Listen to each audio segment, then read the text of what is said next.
চলে এলাম দুপুরের রান্না করতে। আর দেখো এখানে করে নেবো মাছের ঝোল। আর তার জন্য মাছগুলো সব ভেজে নিচ্ছি। আর আমার তো তাড়াহুড়ো আছে, সব মাছগুলো একসাথে কড়াইতে গিয়ে দিয়ে বিপদে পড়ে গেলাম। এখন তুলতে পারছি না। এখন দেখি গ্যাসটা কমিয়ে রেখেছি, আর একটু ভাজা হোক তারপরে তুলবো। আর এদিকে মাছের মশলা করে নিচ্ছি, একটু জিরে, আদা আর কাঁচা লঙ্কা, আর সঙ্গে দিয়েছি একটু সর্ষে।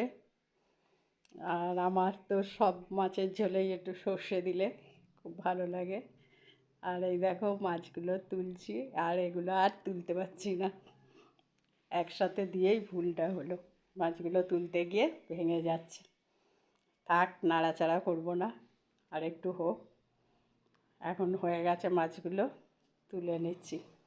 মাথাটা আর একটু ভেজে নিলাম। আর এখানে দিয়ে দিলাম একটা আলু। আলুটা এবার একটু ভেজে নিচ্ছি। আর এদিকে চলে এসছে শালিক পাখি দুটো। ওদের তো টাইম একদম ধরা বাঁধা।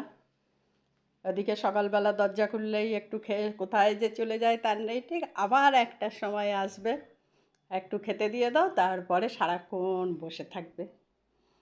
আর এখানে মশলা, রোজকার যা মশলা মাছের ঝোলে দেয় তাই দিয়ে দিলাম।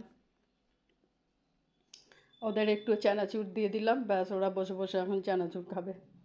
তারপরে আশেপাশে আমাদের ওই গাছগুলো আছে, ওখানেই থাকে, আবার বিকালবেলা নামবে। আর এখানে ঝোলটা কষিয়ে নিয়েছি, একটু কাশ্মীরি লঙ্কার গুঁড়ো দিয়ে দিলাম। ওদিকে ভাত বসিয়েছি, ভাতটা হয়ে গেছে।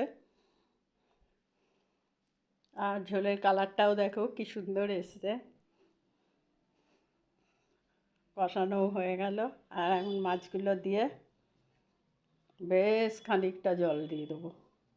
এখন অনেকক্ষণ ধরে ফুটবে, আলুটা সেদ্ধ হবে। আর নুন দিয়ে দিলাম, ব্যাস শেষ ভিডিও।